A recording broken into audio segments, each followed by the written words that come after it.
Du côté de l'Hexagone, où s'est tenue la 9e édition du Forum économique et des galas de l'intégration africaine, plus précisément à Cotonou, au Bénin, le Gabon a été invité d'honneur et a été représenté par le Premier ministre chef du gouvernement, le professeur Daniel Onaondo. Presse primature pour le compte-rendu.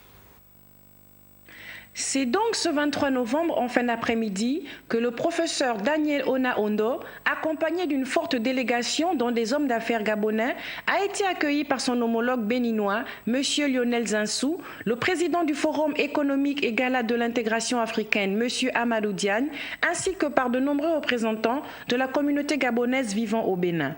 Les deux personnalités se sont longuement entretenues au sujet de l'excellence des relations bilatérales entre les deux pays, notamment la vitalité des échanges économiques, d'où cette invitation spéciale adressée aux pays frères et amis. Placée sous le thème porteur du rôle des secteurs publics et privés et l'importance des infrastructures dans la promotion du développement et de l'intégration africaine, le professeur Daniel Onaondo a cité le schéma directeur national d'infrastructures, compris dans le plan stratégique Gabon émergent, comme modèle économique pour soutenir la modernisation et le développement des infrastructures. Le Gabon et ses dirigeants ont pris la pleine mesure des enjeux que représentent les infrastructures pour soutenir son développement, sa prospérité et son émergence. Après une longue période de croissance économique médiocre, le président de la République, chef de l'État, son Excellence Ali Bongo Ondimba, a lancé en 2010 un ambitieux programme dit Plan stratégique Gabon émergent pour transformer le Gabon en une économie de marché diversifiée et émergente à l'horizon 2025.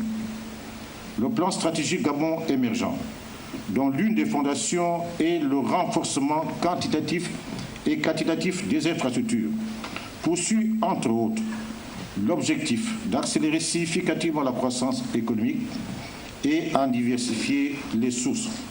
Par ailleurs, le Premier ministre a rassuré les investisseurs venus nombreux sur la volonté du chef de l'État, son Excellence Ali Bongo Ondimba, de poursuivre les efforts engagés dans le secteur des infrastructures malgré les restrictions budgétaires imposées par la chute du prix du baril.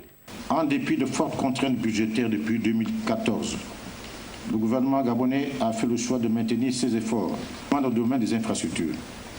Ces dernières constituent le socle de la stratégie de diversification et de la transformation de l'économie gabonaise. Des progrès accomplis en la matière ont permis au Gabon de résister aux effets de la chute du prix du pétrole sur le marché international. Le chef du gouvernement s'est également exprimé sur la volonté des pays africains de vaincre le terrorisme qui ne saurait constituer un frein vers l'émergence tant souhaitée.